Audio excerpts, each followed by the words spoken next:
this video, let's take a look at pictures of this python and discuss the lenses and camera settings that I used to click these pictures. I started photographing the python with a 500mm prime lens so that I could get a close-up of its head. I set my aperture to 8 so that I got a little more depth of field so I can see every texture. I set my ISO to 400 and the shutter speed turned out to be 1/400th of a second. This video isn't over yet. I have plenty more useful tips to share with you that will help improve your photography. I'd also love to hear your questions, thoughts, or observations. I make sure to read and reply to every comment. I then switched to my 70 to 200mm lens so that I could get the entire python in the frame.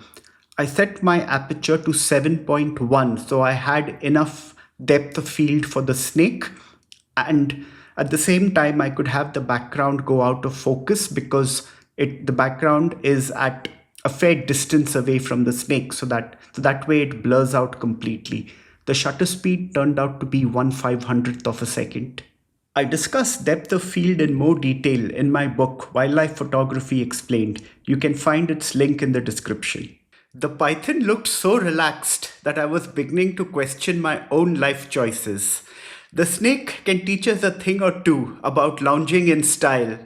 And just when I thought I couldn't get a more exciting moment with this python, my guide told me that the other day he'd seen a water snake resting on top of the python.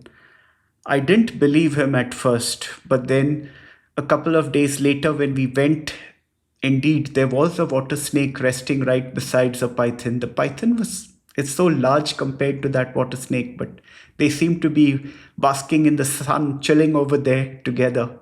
The small snake seems to be auditioning for Snake's Got Talent, while the python judges from its sunbed. At an ISO of 400 and aperture at 5.6 on a 500mm lens, the shutter speed turned out to be 1/800th of a second.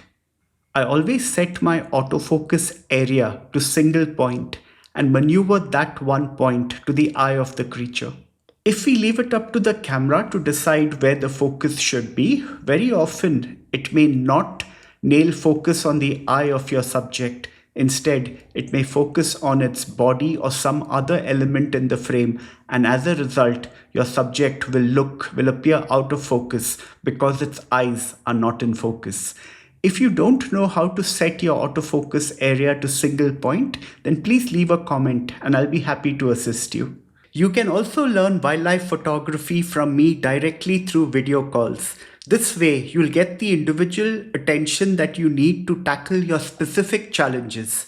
Please have a look at my website for more information. I spent over 3 months photographing this python at the world famous Bharatpur Bird Sanctuary in Rajasthan in India.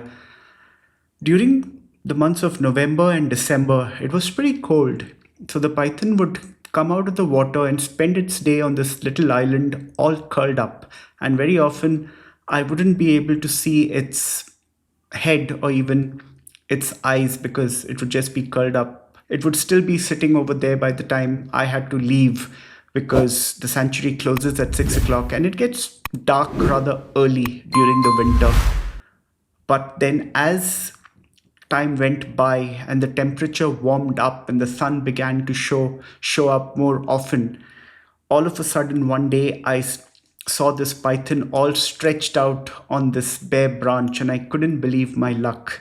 The lesson over here is to keep persevering and have the patience and belief that one day you're going to get a better picture than you already have.